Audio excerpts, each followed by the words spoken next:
There's big changes afoot in the world of power tool batteries. And no, I'm not talking about universal aftermarket third-party stuff. I'm talking about big changes. Not that this isn't cool. We got a video coming up on this at some point here.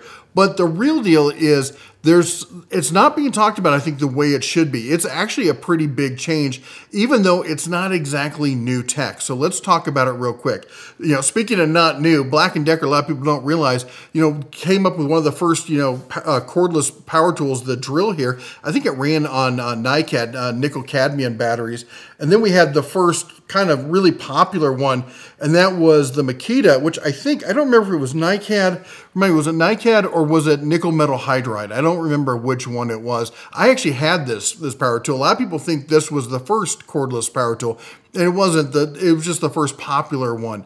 Then eventually we found out about the whole lithium ion thing. Milwaukee, of course, patented that, kind of stole the patent away from Makita. Makita actually did. It doesn't matter. But anyway, Makita did it first. Milwaukee did it better and got the patent on it that everyone kind of copies now. And then, we had those were 18650 cells. And then they came out with 21700 cells, a AA battery there for comparison. And the 21700s gave us more power and faster discharge, which are really important for getting that top tier power, especially in the new, computer controlled brushless motors that we're using. And then we come out recently in the past couple of years and we come out with pouch style batteries. Now, the funny thing about pouch style, these are lithium ion pouch, not lithium polymer. Now, I was one of the first ones when I saw this, I'm like, that's lithium polymer. That's a scary tech. It's not stable. It's used in RC stuff, which it's far away from you when it catches on fire. So that's okay.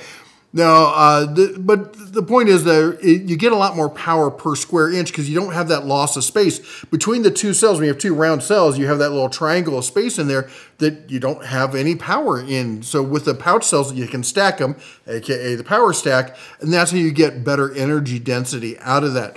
But there's a new tech right now that's just being launched that isn't really as new as people would like to say, but I'm glad to see us going back and revisiting it. And Tesla, actually, I got to thank Tesla for this because in 2020, they announced that they were going to be going to tabless cells. Now, I know you're like tab versus tabless. I'm going to explain this. I'm going to explain why it's important. But tabless tech is not new. In fact, when they first developed cells, that's what they were. They were tabless cells.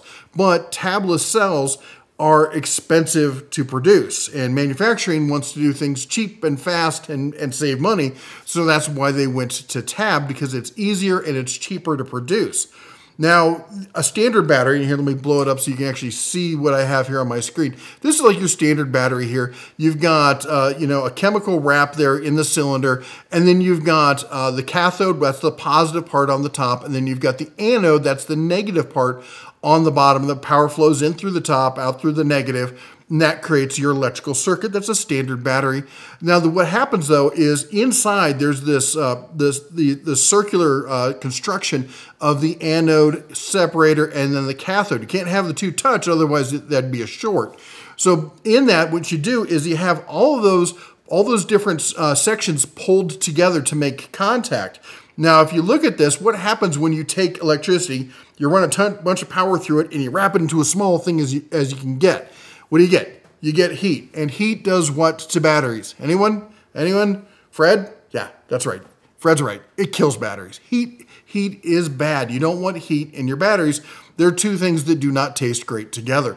So what we do with tablets is we don't do any of that. We just go straight to the connector all the way across, run each anode, each cathode directly to its contact. Now you're like, well, that seems obvious. This seems easy. It is obvious and easy, which is why it was the original design, because when they put them all together, they just went, oh, here they go, they're connected.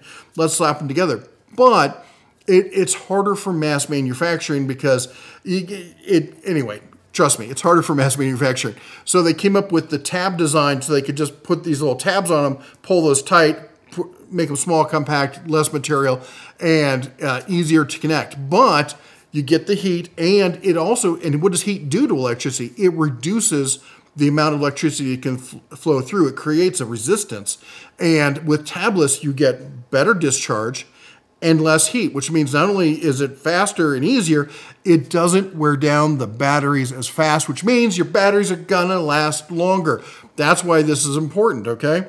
So let's keep going here. So here's a quick picture of a tab you can see there on the left. That's your traditional tab design versus a tabless design. It just gets you straight to the current, which is what you want. Now, several companies have come out recently and announced, and they always put their little spin about their own brand name on it. DeWalt is calling it the Power Pack. Milwaukee is calling it the Forge. We got Rigid here calling it the Max Output EX. That's a real turn of phrase there. Also, by the way, they are doing at the bottom. I'm not going to scroll down. At the bottom of the page, they're doing a giveaway. So I'll put a link. I'll put a link to all these so you can check them out. But yeah, they're doing a giveaway if you want to win one. We're not associated with us at all. Okay. Makita, who is really known for some really solid branding, is calling theirs the BL40 something line. Yeah, I know. It's Makita. They're always dry. There's nothing exciting, but it is exciting because that's one thing I've had against Makita is they've not been very innovative in their batteries.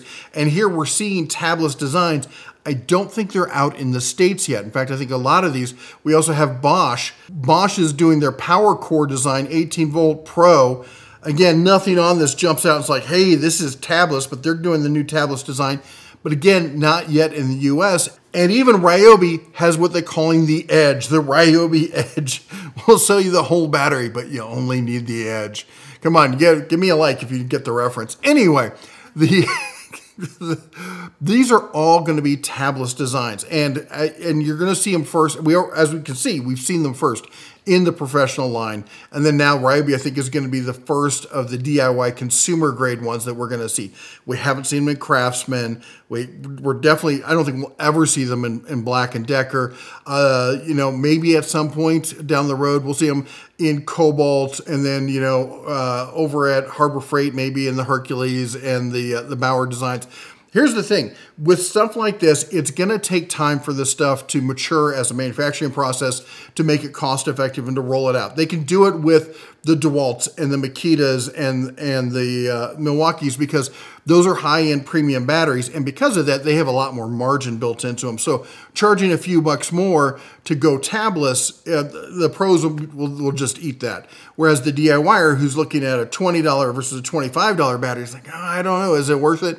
You know, and the reality is for them, it may be hard to understand. They're like, well, I don't really need that much power. Do I need to go tabless? What they're not understanding is it's the longevity of the battery that's really going to hit your pocketbook, that's really going to help. They're going to be a lot more stable. They're going to last a lot longer. Are they going to last as long as a LifePo 4 battery? No, probably not. But this is the first step in getting that kind of stable battery performance over a long term. That's what's really exciting about this. So if you're in any of these battery lines, keep an eye out for it. Definitely, I would say consider buying one. I know it seems like new tech.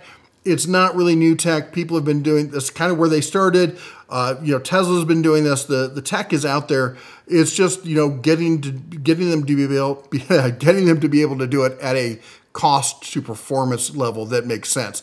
Anyway, that's all I got for you today. If you like what we do here, consider subscribing, hit the bell, ring the bell on the way out. You all take care, God bless, and as always, shine on.